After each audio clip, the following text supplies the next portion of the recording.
She asked the same question over and over until Karoline had enough. What happened next stunned the entire room. The room was packed. A row of cameras lined the back wall, their lenses trained on the podium where Karoline Leavitt stood, poised and confident. She was no stranger to tough crowds, but today felt different. The air in the Washington, D.C. briefing room was thick with anticipation, an unspoken tension humming beneath the surface. She adjusted the microphone. Good afternoon, everyone. Let's get started immediately. Hands shot up across the room, journalists hungry for a headline, eager to get their questions in. First, Karoline pointed toward a familiar face, a reporter from a major network, who asked about the administration's latest policy on tax cuts. She answered smoothly, delivering the kind of well-rehearsed response that came with the job. Then, another question, a follow-up on education reform. Karoline addressed it without hesitation. She had done this countless times before, stand firm, control the message, and navigate the press like a seasoned professional. But that's when it happened. A voice cut through the room, sharper than the rest. Ms. Leavitt, let's talk about the real issue here. It was her, the liberal reporter. Karoline knew her well. Always aggressive, always looking to push the conversation into controversy. She was seated near the front, leaning forward with a smirk, her pen tapping rhythmically against her notepad. Karoline stayed composed. Go ahead. The reporter didn't waste a second. Do you think the administration's policies are intentionally designed to suppress certain communities? Because the data suggests. Karoline held up a hand. I've answered that question before. The administration is focused on policies that benefit all Americans, regardless of background. If you'd like to discuss the specifics of today's topic, I'm happy to continue. A few murmurs rippled through the room, but the reporter wasn't done. She leaned in further. You didn't actually answer the question, though. Can you directly address whether? I did answer, Karoline interrupted, her tone firm but controlled. She glanced at the other journalists, signaling that she was ready to move on. For a moment, the room seemed to settle, a brief pause, as if everything might return to normal. But then. I just don't see why you're avoiding it, the reporter pressed, her voice cutting through the space. It's a simple yes or no. Are these policies suppressing marginalized groups? The temperature in the room shifted. Other reporters exchanged glances. Some looked intrigued, others uncomfortable. No one liked a press conference turning into a showdown, but that's exactly what was happening. Karoline exhaled slowly. I'm not avoiding anything. I'm staying on topic. If you have a question related to today's discussion, I'll gladly answer. If not, I'll be moving on. But the reporter wasn't backing down. She leaned even closer to the microphone. So, that's a no comment. The energy in the room tightened. The weight of the moment settled on everyone's shoulders. It was clear, this wasn't just a press conference anymore. It was becoming a spectacle. A hush fell over the room. No one spoke, but the silence wasn't empty. It was loaded. The kind of silence that wasn't passive, but waiting, like an elastic band stretched just before it snapped. Karoline adjusted her stance, placing both hands on the podium. I've answered your question. I'll be moving on now. She pointed to another journalist in the back, but before they could speak. The same voice cut through again. Why is it so hard for you to give a straight answer? A flicker of irritation crossed Karoline's face. Not much, just a brief tightening around the eyes, but enough for those paying attention to catch it. She wasn't new to this. She knew reporters had a job to do. But there was a difference between pressing for accountability and turning an event into a personal stage. And right now, it was clear which one this was. A few cameras panned from Karoline to the reporter, catching every shift in body language, every subtle movement that could be spun into a headline. Karoline inhaled through her nose. I don't believe in wasting anyone's time, If you have a new question, I'll answer it. Otherwise, I'd like to give others a chance. The reporter smirked. Sure. New question, why is this administration so afraid of transparency? A few quiet gasps. Some reporters scribbled furiously, sensing the moment turning into something bigger. Karoline gave a measured blink, the only sign that the remark had landed. Her grip on the podium tightened for a second before she let go, exhaling just slightly. She smiled, but not the warm, diplomatic kind. This was a different kind of smile. One that said, I see exactly what you're trying to do. She took her time before responding. Transparency. That's exactly what this administration stands for. But what you're doing isn't about transparency. It's about theatrics. The words hung in the air. The reporter's smirk faltered, just a little. Another journalist, this one seated closer to the back, cleared his throat. Karoline, if I could. But again, the same voice interrupted. So you're dismissing valid concerns as theatrics? The American people deserve real answers. The cameras caught everything. The slight tilt of Karoline's head. The way the other journalists shifted in their seats, some clearly frustrated that the event had been hijacked. A veteran journalist, someone who had been covering politics for decades, leaned back and muttered to a colleague, "This isn't journalism. This is performance art." But the reporter didn't care. She knew exactly what she was doing. The longer she kept this going, the more likely it was to go viral. A confrontation like this? It was gold for social media. Karoline saw it too. She had a choice. Engage and give the moment more fuel, or shut it down entirely. She sighed, finally looking toward security at the side of the room. She didn't have to say anything. The shift in her gaze was enough. The room tensed again. Everyone knew what that meant. This was no longer just an argument. It was about to escalate. The air in the room felt heavier now. No one was speaking, but the tension was thick enough to hold everyone in place. Karoline could see it, the way some of the journalists avoided eye contact, others gripping their pens just a little tighter. They weren't just watching, they were waiting. The reporter, a woman in her mid-30s with sharp eyes and an unwavering posture, didn't move. She was still leaning forward, pen resting against her notepad, a quiet smirk playing at the corner of her mouth. She wasn't here to ask a question. She was here to make a point. Karoline straightened. I'll say this one more time. If you have a relevant question, I will answer it. But I'm not going to stand here and engage in bad faith arguments. The reporter chuckled softly, shaking her head. Bad faith, Karoline. I'm doing my job. Isn't that what a free press is for? Karoline didn't blink. A free press is about holding people accountable. What you're doing is trying to turn this into a spectacle. A few murmurs rippled through the room. Some of the journalists stole quick glances at each other, sensing the shift. The back and forth was no longer about policy, it was something else now. The reporter tapped her pen once on the table. So just to be clear. Karoline knew what was coming before she even said it. Are you refusing to answer because you can't, or because you don't want to? Silence. A few reporters inhaled sharply, bracing for what came next.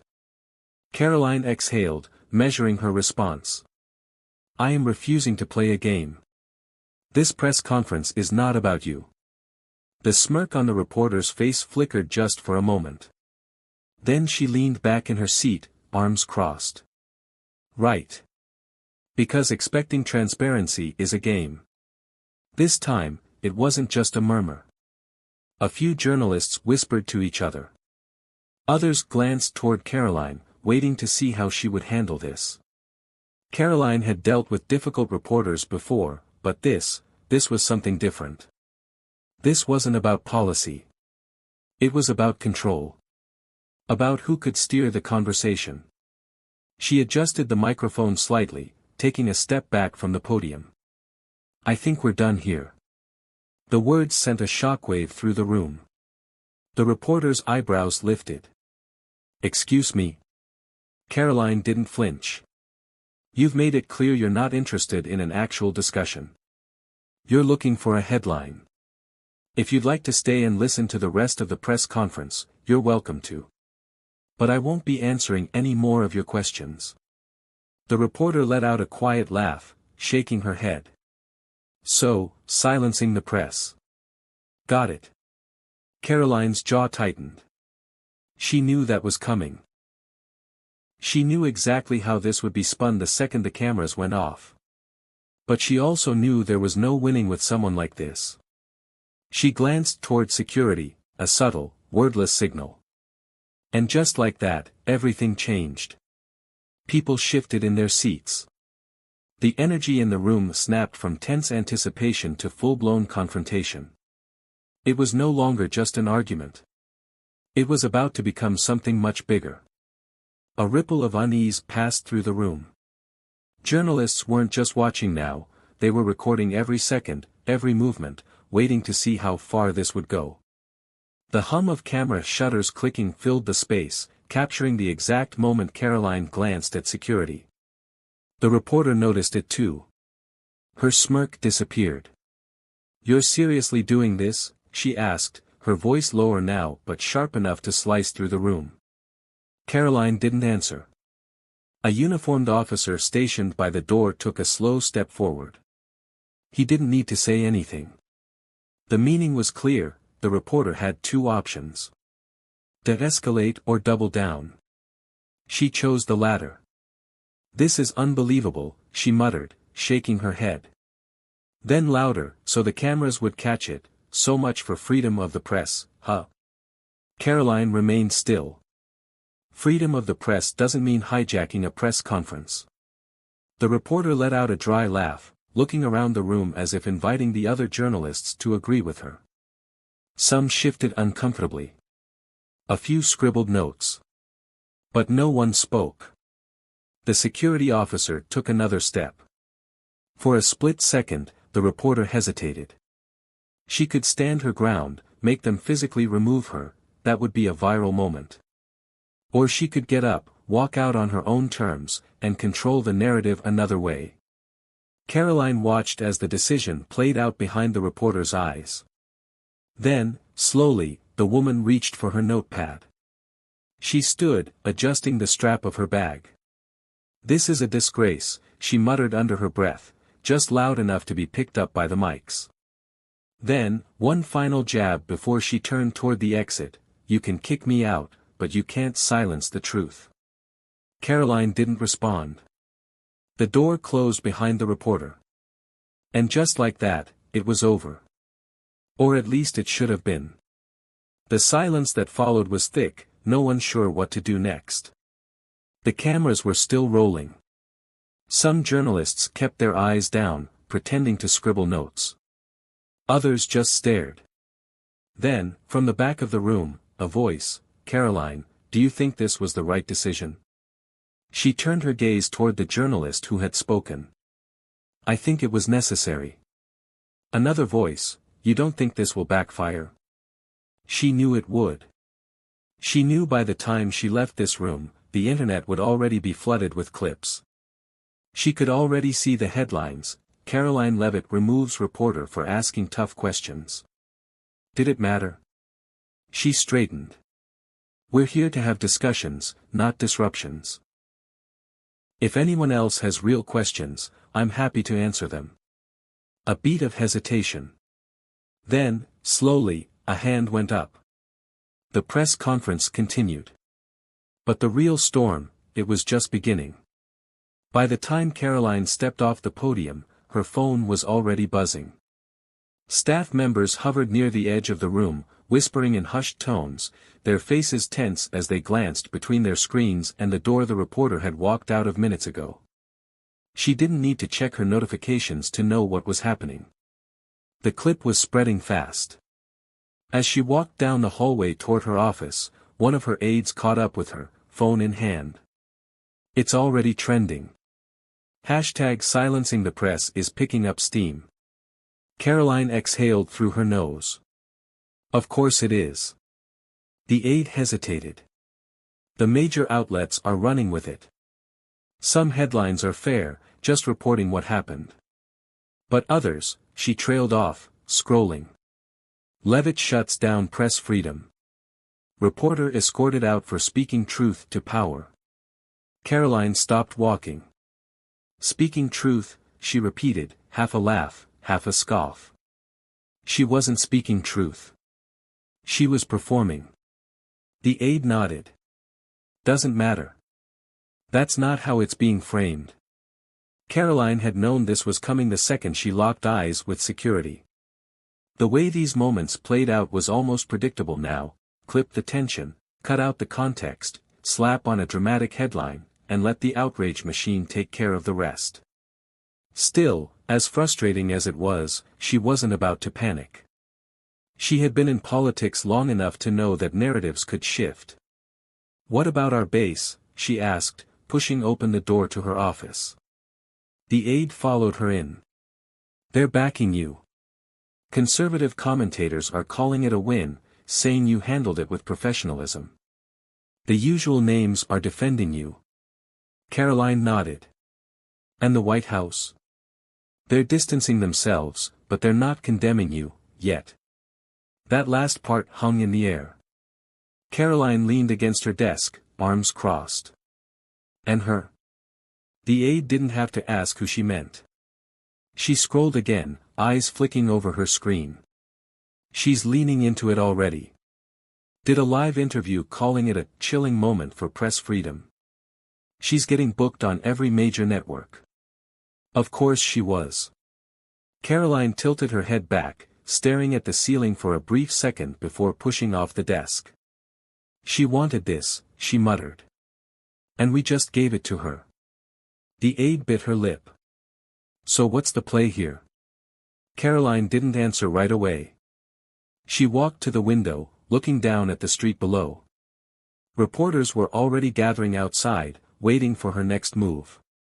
She knew she had a choice: stay quiet and let the moment run its course, or get ahead of it before the narrative hardened. Her jaw tightened. The fight wasn't over. If anything, it was just beginning. The noise outside was growing. Reporters huddled on the sidewalk, cameras angled toward the entrance, waiting for a statement. Inside, Karoline remained still, hands resting on her desk, as her aide scrolled through an endless stream of headlines. "They're split," one of them finally said. "Some are calling it justified, saying you handled an unprofessional disruption the way any press secretary should. Others," she hesitated, then sighed. "They're painting it as an attack on democracy." Karoline smirked, shaking her head. "An attack on democracy," she repeated. "For removing a reporter who refused to follow the rules." Her aide didn't respond. They both knew the truth didn't matter, not in the fast-moving world of digital outrage. A second aide stepped in, holding up his phone. "She just posted her full statement." Karoline took a deep breath. "Let's hear it." He read from the screen. "Today, I was removed from a press conference for doing my job, asking tough questions. This administration claims to value transparency, but when faced with real scrutiny, they silence the press. This should alarm every American who believes in accountability and free speech." Karoline let out a short laugh. "And let me guess, no mention of how she disrupted the entire event?" The aide shook his head. "Nope. Just playing the victim." Of course. It was all so predictable: the selective editing, the carefully framed posts, the dramatic claims of suppression. Karoline had seen this game played before. And now, she had a choice. Her first instinct was to go on offense, to call a press briefing, lay out exactly what had happened, and remind the public that removing a disruptive journalist was not the same as silencing the press. But she knew how that would play out. The moment she engaged, the cycle would keep spinning. She turned back to the window. Outside, a news van pulled up, another reporter stepping out with a microphone in hand. The coverage wasn't slowing down. She tapped her fingers against the desk. "What's our strongest play?" The first aide hesitated. "We could release the full, unedited footage before her version gets too much traction. Let people see for themselves how many times you warned her before security stepped in." The second aide nodded. "That way, it doesn't look like a defensive move, just transparency." Karoline considered it. It was a smart move, let the facts speak for themselves. But she also knew that facts alone didn't win battles. Perception did.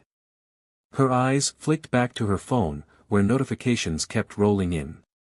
She could already predict the cable news segments, the outraged panel discussions, the op-eds dissecting her decision. A long breath in. A slow exhale. Then she nodded. "Release the full footage."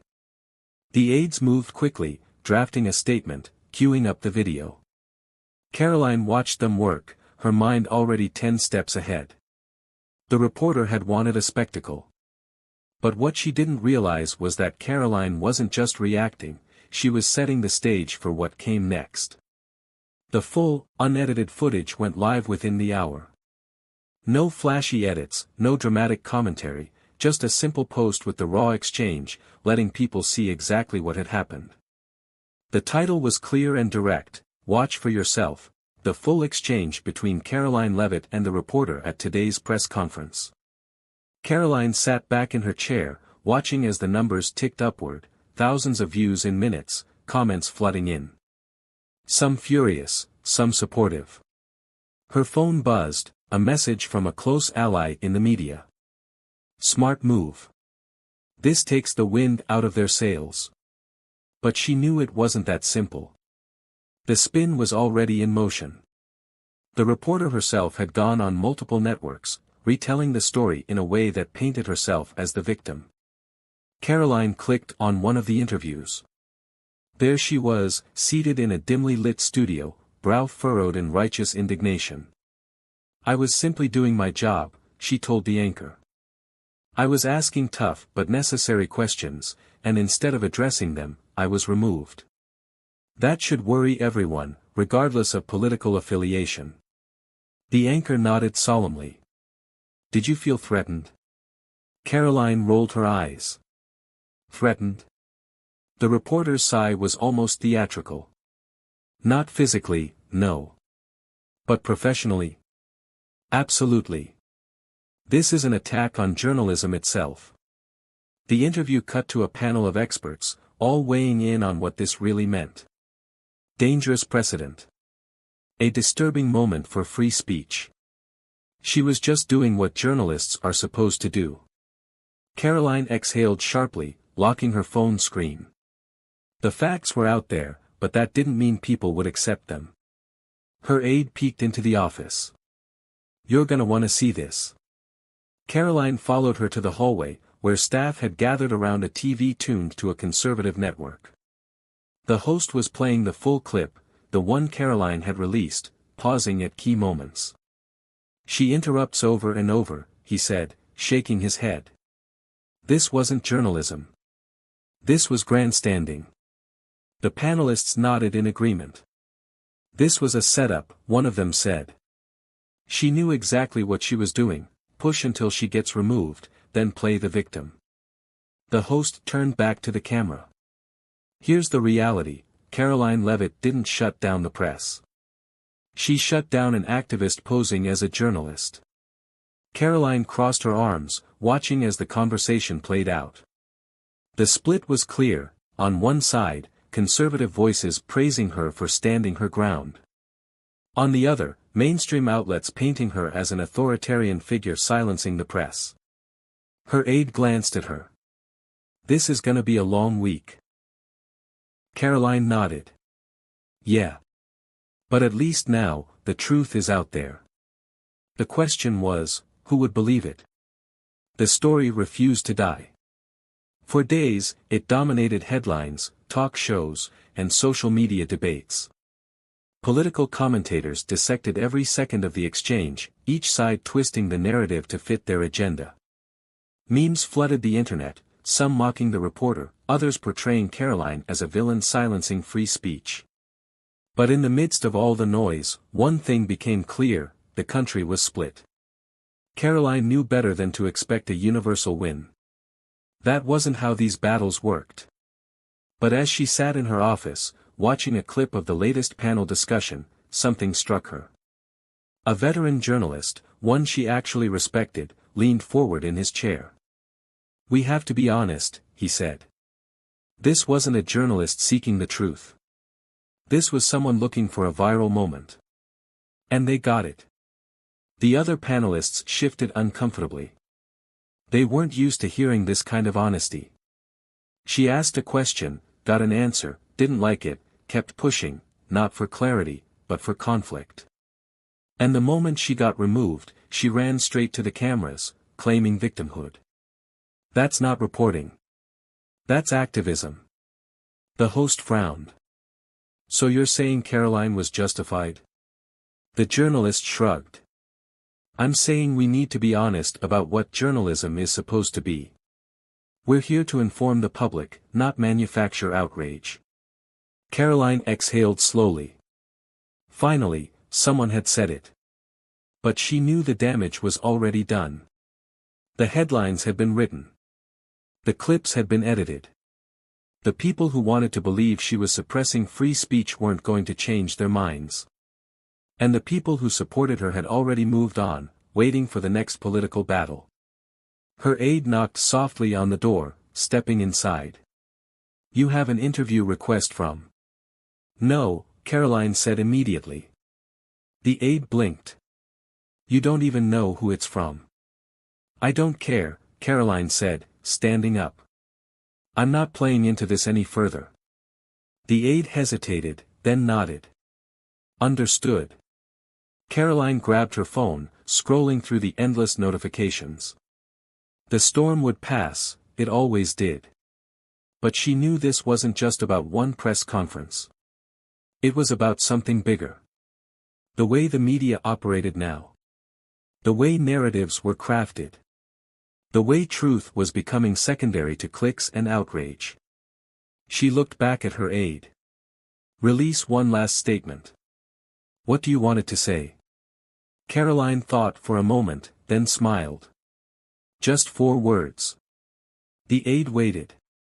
Karoline nodded. "Watch the full video." Because at the end of the day, that was all that mattered.